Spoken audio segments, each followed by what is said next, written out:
What's up, everyone, and welcome back to another episode of Georgeonsports with me, your host, George Egator.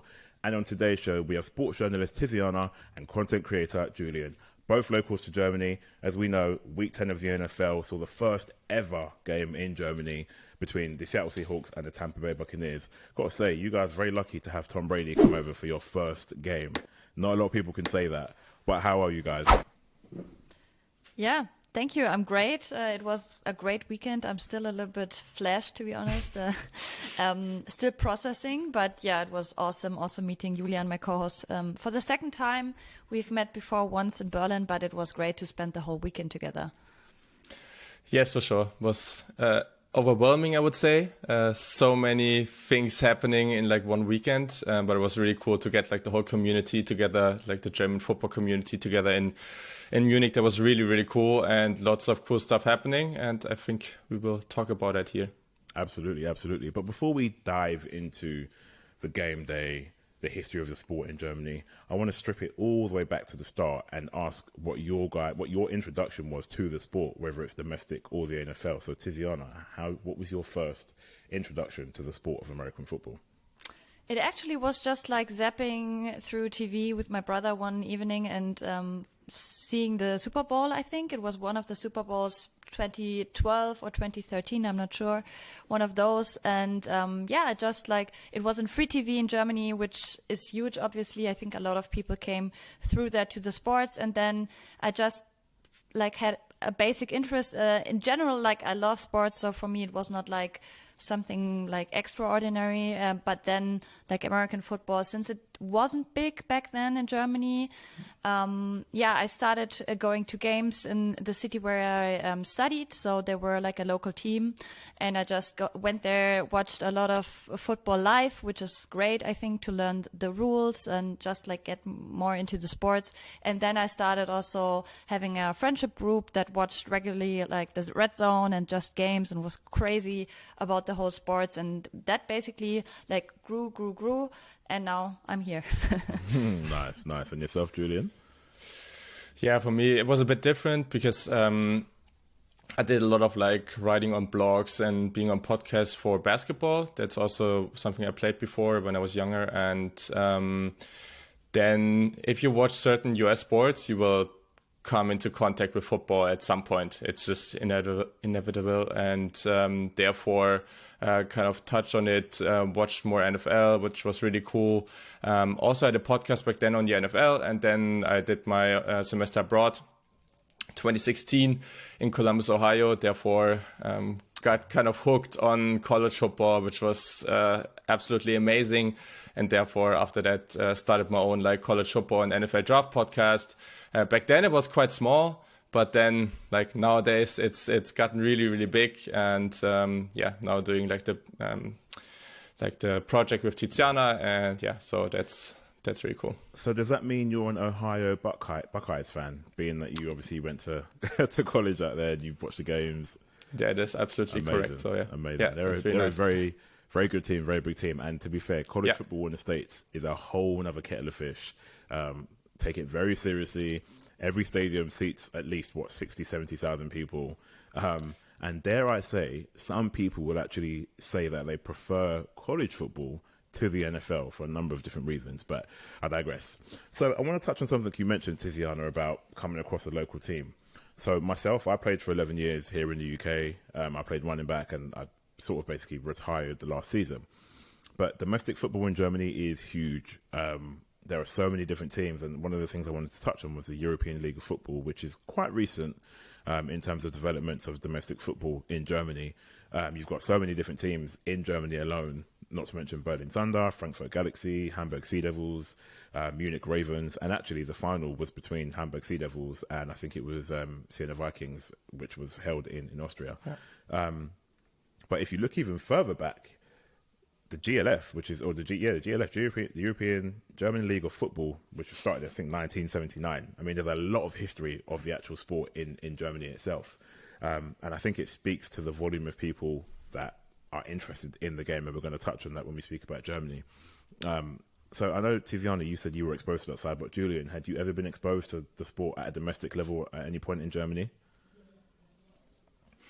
Yeah, so I'm living in Hamburg. So last season I went to, I think, 3 or 4 Sea Devils games.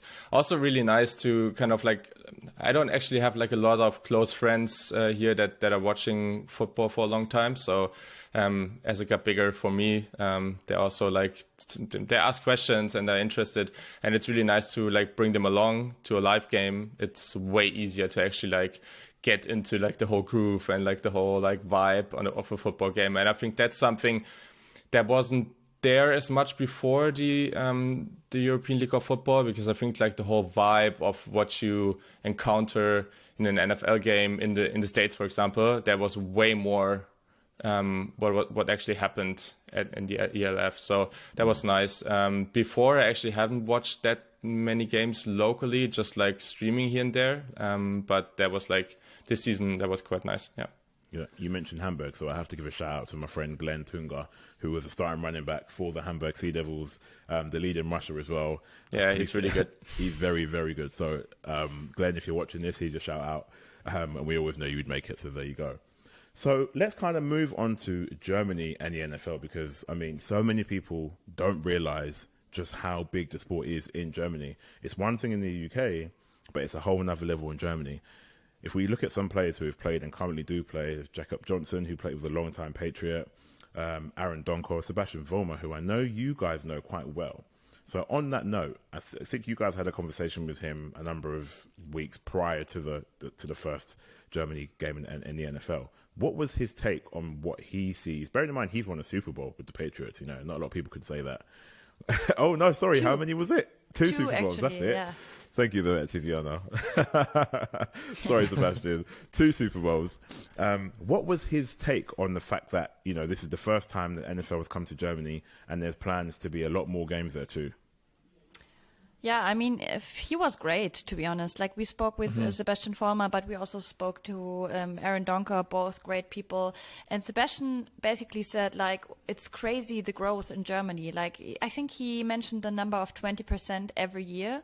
And that's like, that shows how big the growth is. Because, yes, we know American football is not like a niche sport anymore. It's mainstream. You could see that on Sunday. It was on different TV channels. We had so many fans coming to the city, but also to the stadium. And there were like, it could have been even way more. Like, so many people tried to get tickets and didn't, unfortunately. But yeah, the NFL is planning maybe to get more games. There are some rumors of getting 2 games next year already, which wasn't the plan. And I think they're just like astonished by how crazy Germans are about football. And that was basically what he said as well. Like, I think he loves the game. He's also involved in some flag football projects. So that's also something the NFL is really pushing to just like also get the sports over Germany, like from the beginning of the really like young age, like getting kids and children involved. And I think flag football is such a good and perfect way to get people also to play the game, because yes, you get injured in American football quite easily. I know that because I know several people who played the game, and I think flag football is just like a really good way in between to get the rules and just the game in general, and also to get like women and guys playing together. There was also like the women's flag football team playing in the halftime in Munich, and I thought that was great. Yeah, absolutely. Yes, for sure. I can only just say that it felt like Sebastian is really taking it seriously. Like, it was really cool to see. I can just encourage like your listeners to go back to the episode, because normally when you interview players or former players, they're not always sharing a lot of details, and that was really cool with him, because it was there were so many details. Also, like, for example, how he got drafted and what kind of experience it was for him, and a lot of cool nuggets on what it meant to him, and also making it understand better what's it like seeing this growth. He was in the NFL, now it's huge here in Germany, and that's, I think, is a big reason why he is supporting this whole movement so much. I think he's a big part of actually like bringing also like the different communities in Germany together, because it's not just one big community. There are like lots of different opinions out there. It's always the same, I think, in every country. And I think he's one of the people bringing those together, because he also finds like a good middle ground between like entertainment and actually like being serious about it. I think. So go on, Tiziana. No, just one thing. Like, the good thing is all of the interviews, basically all of them, not like 100%, but I would say 80% are in English, even though we are talking to German speakers and we are German natives as well, because we wanted to give everybody the chance to understand the interview. So even if you're from the UK or from Ireland, the US, you can listen to all of them. Absolutely. We'll be sure to make sure we plug that at the end so people don't miss that, because they are really, really good interviews. And I think, just to add to what you guys have said, it always helps when someone who not only has experienced the NFL for a very long time, but with a team like the Patriots, you know, you've had the top-notch coaching and you've won 2 Super Bowl rings, when they can kind of bring back everything they've learned and help to promote the game in their local country, being Germany, it goes a long, long, long way, because people look up to him and say, well, he did it, number one, so I can do it too. So no, it's absolutely, the interview was great, and we'll definitely push that towards the end. So we'll definitely stick to that. But Brett Gosper is the head of NFL UK and Europe. And I interviewed him a couple of years ago at a NFL flag event. You mentioned flag, so there you go. Flag is definitely taking off. And one of the first things he said to me was, the German market has surpassed the UK market. Now, I'll be honest, I was really surprised, because I've been involved in the sport for so many years. I've played the sport for so many years, and everybody around me, because I've been involved, is just NFL, NFL, NFL. So to hear that the German market had taken over was really, really shocking for me. And I've done a lot of research, and he's right. And there is no signs of slowing up in any way, shape or form. Game Pass, for example, has more German subscribers in the UK. Consumer products sell way more than they do in Germany than in the UK. The video game, Madden NFL, sells more in Germany than it does in the UK, not to mention the TV markets. And here's another little stat. So both Germany and the UK have about 3.3 million avid, so crazy diehard fans, right? But Germany has millions more casual fans. So you can imagine the uptake in fans and people watching the sport, Red Zone, like you mentioned. And I know you guys spoke to Scott Hansen, and we'll ask you about that too, because that is pretty cool. It's just amazing to see. And Germany is the biggest market, the biggest NFL market in Europe. And it's a fact. It really is. Tiziana, you mentioned tickets earlier. When the tickets were announced for this game, I think demand for tickets hit nearly 800,000, if not 800,000, which is more than double what we had here in London.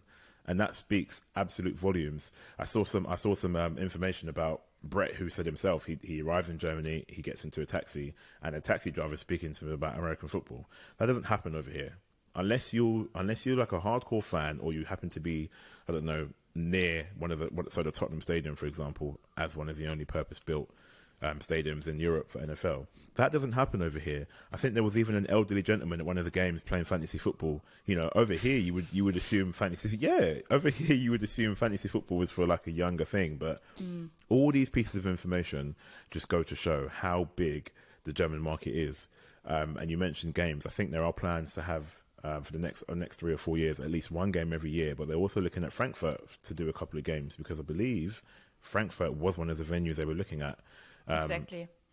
So now you're going to have the Allianz Arena of Bayern Munich. I think, is that a 60, 67? I think they do more for football, but in terms of the capacity, I think it was about 67. Yeah, roughly.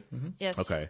And then you're going to look at Frankfurt as well. How far do you guys think this can go? Because, I mean, the way I see it, number one, you've really overtaken the UK in terms of, you know, all the categories that I've mentioned. But number two, your domestic market is so much bigger than what we have here in the UK. So naturally, I think that's going to feed into the audience for the NFL. How far do you guys think it can go? Do you want to start? I think it's not easy to answer that. Yeah. I think it's only the start. I think we're still like at the start point, because something that is big. So you mentioned before that the domestic market of actually playing football is big, but I think this is really still like in the first step still. And if you look at like what kids in Germany, for example, actually play, football is still number one, like a smaller sport. But if you look at what people watch on TV, what they're streaming, I think I saw stats that football is actually already like on number 2 or 3, just behind soccer or football, however you want to name it. And I think that's huge, because if you tell that to a lot of people who are not following football, they're quite surprised by it. But the following is huge whenever you talk about it. Like 5 years ago, you would mention that, people were like, okay, they're playing that in the US, right? And now everyone's like, oh, nice, I watched a bit, I want to learn more. That's almost always the reaction. And that's something I feel like Roger Goodell, I think, said in the last couple of days that there might be 4 games in 2025 in Germany. At least it's an option. And I think that's totally realistic when you just look at the market. Also having like different venues. You mentioned Frankfurt. It's nice. I think Munich, there were like some things that didn't work out well, some things that worked out super well. I think it's a good city for that. But Frankfurt also is nice because it's more central in Germany. So that gives more people actually the option to go there. And then hopefully in the future, more cities are involved. Let's see about that. It's not as easy because some stadiums are just not, you can't just like rebuild them to make it fit. But I think there's a lot more potential in Germany. Yeah, I completely agree. I think there's so much more to come. And what I find interesting is that in Germany you have, yes, a lot of young people love the sports and are getting into it, because I think it's also about the lifestyle. It's modern, it's fast, but also you have a lot of older people, and you could see that in Munich as well, like especially the people who watched NFL Europe back in the 90s. They are also super involved, and they love the NFL. And I think a lot of people forget them because they are maybe like 40, 50, 60, but they are crazy about the sports. And that's really great to see like different groups coming together. And yeah, I'm really, really excited where the journey goes in Germany. Yeah, I mean, sorry, go on, Julian. Yeah, something that's also still interesting is that when you look back like 3 to 4 years, like there were just like a few NFL podcasts, for example, out there. And nowadays I think there are more than 100 German football podcasts out there. Like I think every NFL team or fan base has their own podcast in Germany, which is crazy. So I think lots of big media is already in there. But what's now interesting is like what are like the big magazines and like the big newspapers and all the media that is normally just doing stuff on the Super Bowl or when this Munich game is, but how are they are actually joining like the whole hype, and are they doing actually more like regular stuff? I think that's also something that we should keep in mind about like the growth of football in Germany. I think one of the things that strikes me is when you have the chance to host your first NFL game of any time, you know, it's never happened before in Germany, not to mention using a very historic stadium like the Allianz Arena, home of Bayern Munich. But when you, the greatest of all time, Tom Brady, when he is announced as the guy to come to Germany, I can only imagine what people were feeling. I mean, people must have been losing their minds, desperate to get tickets. And I think I read about, I don't know if it was around 50 to 50,000 people who didn't get tickets and were still willing to just come down for the atmosphere, the vibe, to take part. And that tells you a lot. That tells you what you need to know, because over here, it's not quite the same. And you can say that for a number of different sports. If you don't necessarily have a ticket to the game, you know, sometimes you're a bit less inclined to come down because you'll sit at home and you'll watch it from your TV. And I don't know, you know, some people have said, well, it's the first game in Germany, so this is what's to be expected. Okay. But I mean, there's some of that, but there also isn't some of that, because the numbers don't lie. The amount of tickets sold, the way it's sold out, it leads me on to talk about the atmosphere. But before that, I want to come back and touch on the greatest of all time when it comes to NFL Red Zone. You know who I'm talking about. That is Scott Hansen. Now, for those of you who watch the NFL, NFL Red Zone is basically 7 hours of commercial-free football. I said it. There we go. Hope you're proud, Scott. 7 hours of commercial-free football, where you basically get to watch all the biggest plays without any adverts, without any breaks. Because if you watch a regular game, it is filled with breaks, filled with ads, and some people can find that hard to watch. But you guys got to speak to Scott Hansen himself. How was that? Because I'm very, very jealous. Scott is the GOAT. Oh, it was awesome. Like, I'm a big Red Zone fan. When I started watching football, it was on Red Zone. As you said, I think it's so much easier. No commercial breaks. He's just like so like easy in his way of transferring from one game to the other, and he's funny, he's entertaining, he's so many things. And then like our producer Michael told us like, okay, there's maybe a chance Scott is coming on the show, and we were basically freaking out. So we sat there in the night because of the time difference. He's living on the West Coast in Los Angeles, and we sat there in the night, and I was really, really excited. And he just came on, and he was like basically when he's doing the Red Zone show, like he's so easy, nice, super, super nice, and really entertaining. And he had so much energy just coming, even though we just spoke over the laptop, over the internet, like it came almost through the laptop. Like it's crazy. It's hard to describe. And he even like showed us his he was at home. He showed us like his TV setup, and he talked about his mom, and was just really like easygoing, I would say. Yeah, for sure. And not only doing the recording, he was like that the whole time. That is something that I think is really cool. And I think that was like the busiest time of the project for us. That evening we had, because we wanted to have like kind of like a bulk production of the whole thing. So we had like, I think 5 interviews for the whole evening set up, like some players of the Seahawks and some other guys. And then Scott Hansen was the last interview, and we were like quite tired, but as soon as he came like on the call, it was like all gone away, because it was the energy is crazy. Like having the like just the skill to generate that much energy around you. I think there are not a lot of people who just come into the room digitally or in person and they light up the room like that. He's just like that's special. Yeah.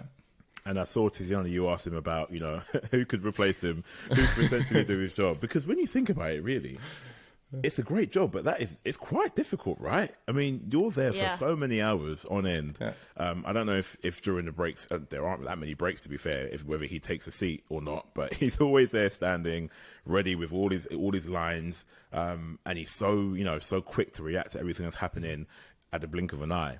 But I just had to mention that because Scott is, you know, if you watch Red Zone, Scott is amazing, and a lot of people have got into the game because of that, because it's almost like the slimmed down way to watch the NFL without missing anything crazy, because they show you absolutely everything. So shout out to you guys and Scott Hansen for doing that. And I'm no doubt you guys have, you know, helped to broaden the reach of the NFL in Germany. I want to talk about the actual game day now, because there was a lot of noise about what was going on in Germany. I had some friends that were over there. I wasn't able to make it myself, but I saw everything that was going on and all the content, and it was great. And yes, I had a bit of FOMO because I did really want to be there. But I want to start by talking about the lead up to the game. So not the game itself, but the lead up to the game. Let's say a few days out. Could you guys tell that people were beginning to get excited? I imagine there'd be signage up, marketing, posters and things like that. What was that like for you guys? Yeah, so I arrived on Thursday afternoon, I think, and the first thing I did was just walking through the city, and there was I was sure about like on the weekend that there was a lot of stuff going on, and I saw like that Good Morning Football is on Marienplatz every day and stuff like that. Okay, that is already something, but I think like Tom Brady was everywhere. His face was on every freaking wall. Every like normal kind of sports store, when there's normally just like main like sports stuff and a bit of football, like it was like they had like huge sections of like American football stuff, and I saw so many people also from the US. Like I was surprised so many people from the US were there, and it was just like it was impossible to walk through like the inner city of Munich without seeing like loads of NFL fans. It was so easy to spot already on Thursday, and then it was just way more, and then Saturday was just crazy, basically impossible to at I would say 8 p.m., 9 p.m. it was basically impossible to just go into any pub because it was just all crowded. Yeah. Yeah, and then you obviously had those like from the home marketing teams, they all had their own pub. in the inner city. So we went basically, I think we only went to the Seahawks pub.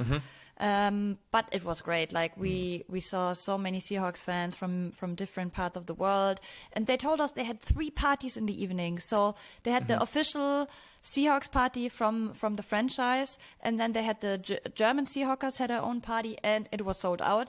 And they also had another party from the American Seahawkers. So wow, you just like, I think Saturday evening in Munich, it was impossible to go to one of the team pubs because they were all like crowded, all like the closed doors. So that was a little bit tricky. That's something that Julian and I discussed as well. That could have been handled better because, if you just want to have a beer with some other NFL fans, it was hard to find a place, and it was really, really cold and freezing outside. So you cannot just sit outside and have your beer there. So that could have been handled better. But in the other, like if you think about it, it was the first time for Munich as a host city. So I think next time there will be changes. Talk to me about the fan interviews that you guys did. So you got the chance to speak to some of the fans that were there. Now that bit always intrigues me because they will tell you exactly how they're feeling. And what were some of those like? Could you gauge their excitement from their conversations? I think, most of them, or like all of them, were just so positive. There was something where you always, when you also follow football, Bundesliga and stuff in Germany, there's always like a lot of, I don't want to say hate, but there's always like a lot of negative energy around. And it's a completely different thing. I also don't want to compare, but that's always something you kind of expect because you're used to it. But nothing of that. Like so many different fans, all of them, like we also talked to, I don't think, like Eagles fans, Packers fans, like lots of fans from teams that were not there. There was even this one girl who told Julian, I just like stood in the line for the shop or something on the game day, 45 minutes. And he was like, it was shit, right? And she was like, no, it was great. Like we spoke to so many people. So that's basically... Yeah, that sums it up pretty well. Yeah, it was really cool. That is a great summary because normally, if you have to, especially over here, we love to queue over here. We queue for everything in the UK. And normally, if you ask someone, they'll tell you that it was rubbish, they were tired, their back hurts, etc. But if you're speaking to fans and they're telling you they actually enjoyed it, it tells you everything you need to know about Munich and hosting the NFL for their first game and pleasing the fans on the way to the game day. So, the actual game itself, the atmosphere. The atmosphere. I haven't stopped reading about the atmosphere on Facebook, Instagram, Twitter, every single write-up I've seen on Google. And people are beginning to have the conversation over here, actually, where they're beginning to go, actually, why was it so much better in Germany than it was over here? And don't get me wrong, we had some great games here, some great results and some great fans, but when you've got 67,000 people all singing together in that stadium, all taking part in the chants, all taking part in the game, I think it's always going to feel very different. Not to mention the fact that you've got the greatest of all time, Tom Brady, on the field in front of your eyes, slinging the ball down the field in a game where they eventually did win, filled with a lot of drama. What was the atmosphere for you guys? Like Tiziana, I think you did some coverage with TalkSport, so Will Gavin, Phoebe Schechter as well, Ollie Wilson. Talk to me about the vibe, the game, the atmosphere, the crowd. Just tell me as if I'm there, because I wasn't there, but I want to feel like it was there. No, I mean, it was great. We only got the good parts, I would say. Since we had the media access, we didn't have to queue. So we came into the stadium. It was still, I would say, pretty like empty, but it filled up so quickly. And then once like you had the anthem, the American, I had goosebumps because it was just so special with this huge flag, this American flag. You also had the German anthem. So that was really nice. And then, of course, you don't had any like flyovers. That was not allowed in Germany, but it was like it built up, I would say. Like, and then you had the kickoff and people were screaming, and obviously you had so many German Seahawks fans. I would say at least 50% were like Seahawks fans, so they were going nuts. I think that was also a big part of like the great atmosphere was just the teams that played. Of course, Tampa Bay is not so popular in Germany, but Tom Brady is. So I think even the host in the stadium said something like, "Oh, hey, make some noise, Seahawks fans," and then make some noise, Tom Brady fans. So he played it that way, and I think that was really, really smart. And yeah, of course, in Germany, from football, like from soccer, we are used to sing, and you could feel that. You had the DJ in the stadium who did a great job, I think, who really pumped the crowd up. And yeah, when I went to the Talk Sport interview, I went live. They were just asking me about Germany, the German market, and it was great. I think they transported the whole feeling, the vibe, really, really good over the mics, and I think they were amazed as well because they are used to the London games, and it was really, really different. Yeah. Yeah. So I think some people also had like I heard different voices, most of them were like super positive, and some of them were like, okay, I'm used different things from when I went to the US to an NFL game, but I think it's different. I think it's what I expected, but a bit more positive and a bit better. Especially because there's so many fans from all the teams, so there's probably a different focus than when you're, I don't know, in whatever, Baltimore or New York, and then there's only fans from one team. But I think everyone was like quite excited and to see how it actually will be. It felt different from, I mean, Tiziana and I, we both were in the Allianz Arena before, and it felt a lot different from like normal soccer games. And that was really cool. It was really, really cool. Like the whole atmosphere was really, really nice. And something that I just feel like will be interesting, like how are the next games going to be? Because now people know, and like, will this be more team focused? Will it be the same? Like that's something I'm really curious about. Yeah. And there's one thing I missed, I have to say, compared to the US, the whole tailgating part. I really, really enjoyed it when I went to MetLife, just like getting in touch with home fans. Of course, you don't have that in Germany because the home fans would be the Bucks. Yeah. So that's different, of course, but you didn't have that at all. So I think that's something, at least for me, that I missed. That's also like connecting you with fans who don't go to the stadium, who just are in front of the stadium, and you just get in like talking, and they share a beer or like a sausage or whatever, have a barbecue. I'm really interested in seeing if that's maybe different in Frankfurt. In Munich, you didn't have any of that. I'm not sure if you have it in London. I guess no. So there's two things on that one. Number one, tailgating. The one time I went over to the States, both New York teams played away, so unfortunate for me, I couldn't watch a game. But tailgating is huge. You've said it yourself. If you see how people tailgate, it's a whole nother event before the game. Exactly. Right? And I think in London we've had small kind of tailgated events, mainly at Wembley Stadium, not at Tottenham, because the Tottenham location, there is no space for it. It doesn't allow. It's too intercity. But I think I agree with you. Tailgating is something that I think is quite important. It's a big part of the game because the fans connect. You get to meet people that you perhaps wouldn't have met before. You eat, you drink, you have a great time, and then you go and watch the game. You know, you're already pumped, you're hyped. But the second thing you mentioned is, I think, Julian, is the fact that when you go to these games, any game outside of the States is always going to be slightly different because the fan base is more generic as opposed to, okay, it's the Baltimore Ravens versus the 49ers. If you're playing in San Francisco, you know, it's going to be red and gold. If you're playing in Baltimore, it's going to be purple and black. But in Germany, in the UK, Mexico's up next as well. It's going to be more generic in terms of the fan. I mean, you are going to get people who support their teams, but the fan base is going to be more generic. So it brings more of like a togetherness vibe. But I was rushing home myself to catch the game. I was watching national anthems. I saw that the stadium looks great as well.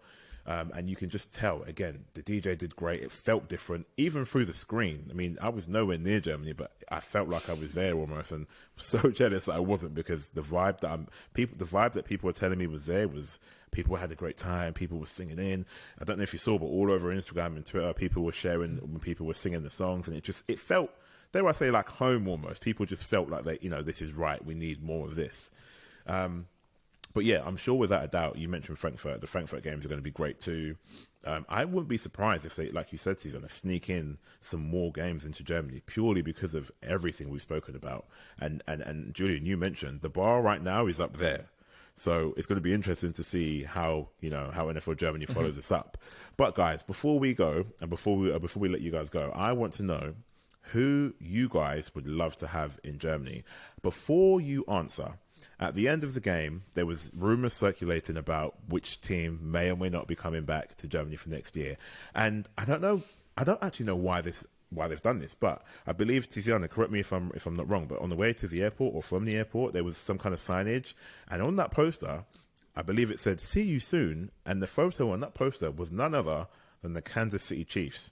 Now, I'm just going to put this out there: if that is the deal, and the Kansas City Chiefs come to Germany, I think Europe is going to lose its mind, because who does not want to see Patrick Mahomes? I know we don't have Tyreek Hill there anymore, but I mean, Kansas City Chiefs, Travis Kelce, they are a force to be reckoned with.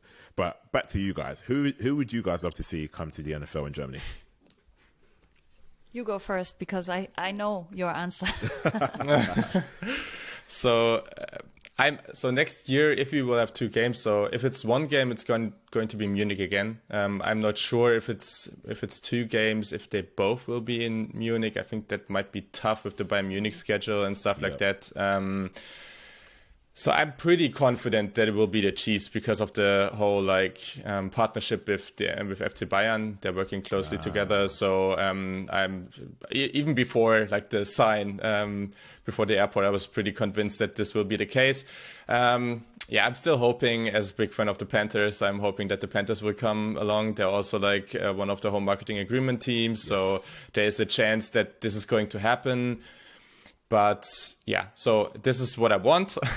But I also think there's a big chance they probably won't be playing against each other. I don't know. But I think the Patriots are also quite a lock to come over in the next couple of years, because lots of fans from back on the Tom Brady time, Sebastian Vollmer and other German players played there. So there's a big fan base for the Patriots as well. So I'm only expecting them to come over as soon as possible. Yeah, I think it's the same like Julian. Chiefs for sure, and then Patriots super, super high in the ranking, because as you said, there's a huge following. I think they're also one of the home marketing teams. They are, yeah. And Sebastian Vollmer is doing a lot of advertising for them, a lot of events for them in Germany already. So I think those 2 teams really high in the ranking. I would love to see the Denver Broncos in Germany. I thought you would say that. Yeah. But since they just came to London, I think I need to wait a little bit longer. But yeah, I think everything is possible. I really hope that they give us good teams and not because to be fair, in London there were a lot of teams that are not the smasher games, but that changed this year, I would say. You got the Broncos and you also got the Packers, great teams. So Packers I could also imagine in Germany in the next years, because also everybody loves Aaron Rodgers here, a lot of Green Bay Packers fans. So let's see. That's if Rodgers is still playing for the Packers after this season. Who knows? Yeah. Things ain't going too well for them. But there you have it, guys. We've been talking about the NFL in Germany with sports journalist Tiziana and content creator Julian, who are there, local and live in Germany. So just a little flavour for you there, for the guys who didn't make it, including myself. Thank you guys for coming on the show. Viewers, I hope you guys have appreciated it. Tiziana, Julian, tell the people where they can find you, where they can find your work, and the all-important interviews that we spoke about too. Yes. So our shared podcast is called Gridiron Deutschland. You can find it on Spotify, Apple Podcasts, everywhere basically. We had a mini-series with all the interviews for the game in Munich, but we will continue the podcast throughout the season. So let's give it a listen. And then I also have another podcast, which is called Woman Coverage, which is in German, unfortunately, for your listeners, I'm not sure.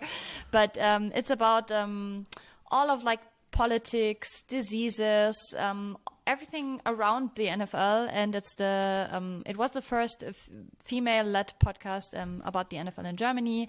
So I'm still doing that, and then you can just find me on Instagram, on Twitter, which is @Höll. Maybe I'll write it to you so you can put it in the show notes.